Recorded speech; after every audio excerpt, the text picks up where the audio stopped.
startup. So where did you grow up?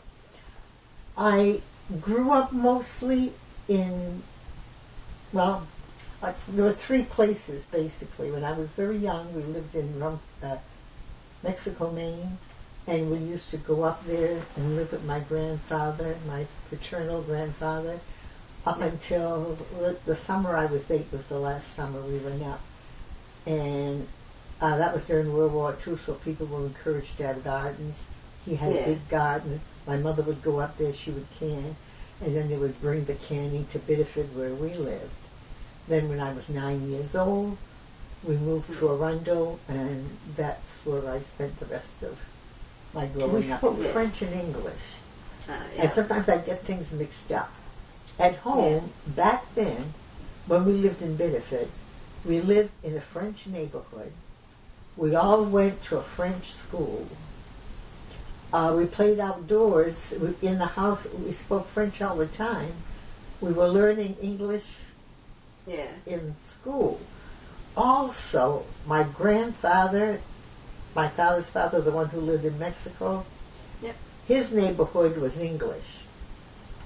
So I had the advantage that I was little, 3, 4 years old, and my friends spoke English. So in the summertime, I would speak English with my friends, but French in the house. But when we were in Biddeford, it was French all the time. You could go shopping and talk French in the stores. The clerks all spoke French. And then we moved to Arundel, and eventually we started talking English all the time.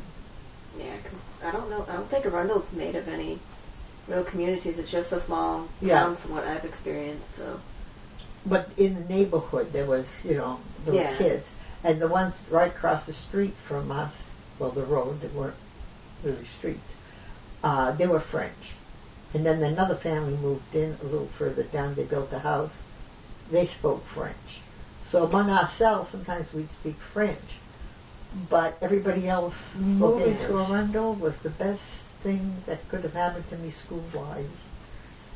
Going to a big school, especially, a French Catholic school, everything was very, well, schools were rigid and controlled back then anyway, but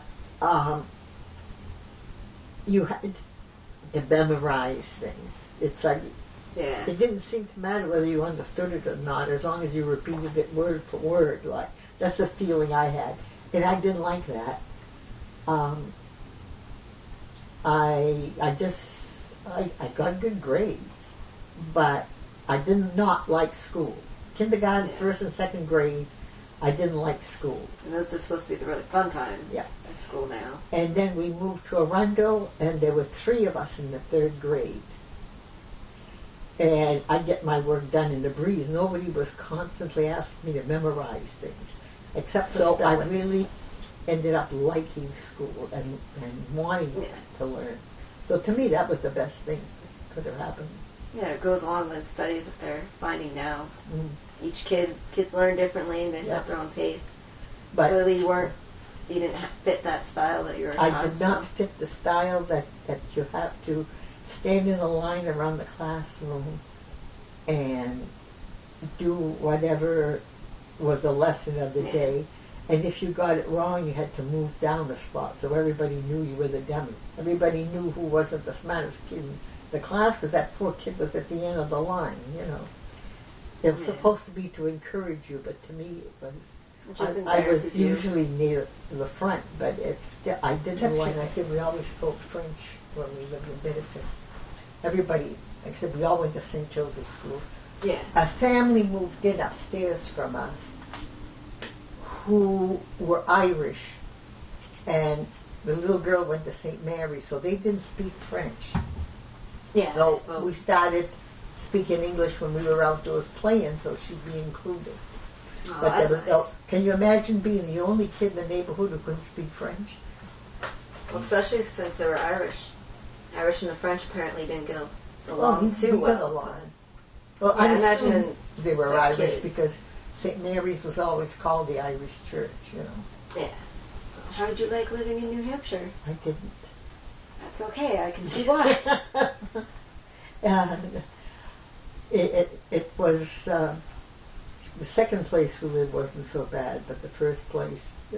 If you have stories from your Aunt Diane, that's. I know enough to know that it was the best move down here. It was the best thing we could have done was to come down here. What do you think of the phrase "pardon my French"? That's the one that, at least when I was growing up, you always used for your bad language. Yes, I would just say that's not French, and they said, "Well, I said, I'd find it kind of ignorant." I think so, because it's not French; it's an English swear word. Yeah, that you're just throwing around. So to me, they're just. I'll just say, well, that's not French, and let it go. Yeah. Hopefully they'll get the hint. It's part of,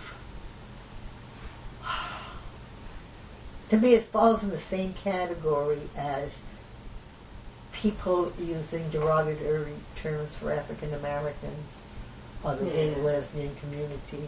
You know, it's all part of that stereotyping. Yeah, it's just not good. Yeah. Do you have any advice for those questioning their Franco-American heritage, like my classmates and myself?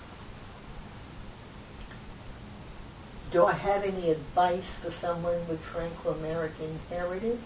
Questioning it. Like, I know... Questioning your heritage. Yes, like... Okay. I firmly believe that everyone should be proud of their heritage. There are some negatives, but focus on the positives. Admit the negatives, but focus on the positives. There is something to be proud about being Franco-American, by being Italian, by being Native American. Each culture should be proud of their heritage. But don't let it rule you. Yeah. This is your heritage. Take out of it what will serve you at the time. Like at Christmas, I make pork pies. That's keeping part of the Franco-American heritage. Keeping the tasty part of it. Yeah. But that's something people make pork pies at Christmas. But some people, it's, I mean, you know, the bakery around sell pork pies for Christmas, you know. There are other things. And I think it's good that people keep some of that heritage because it makes you an individual and not just a carbon copy of everybody else. Yeah. And if you have mixed heritage, adopt a little of each. So it comes down to be proud of whoever you are. Whether you're a pure Franco-American or whether you're a mixture, be proud of the mixture if you're a mixture. So my thing is take what means something to you out of your heritage and keep it, but don't repeat the negatives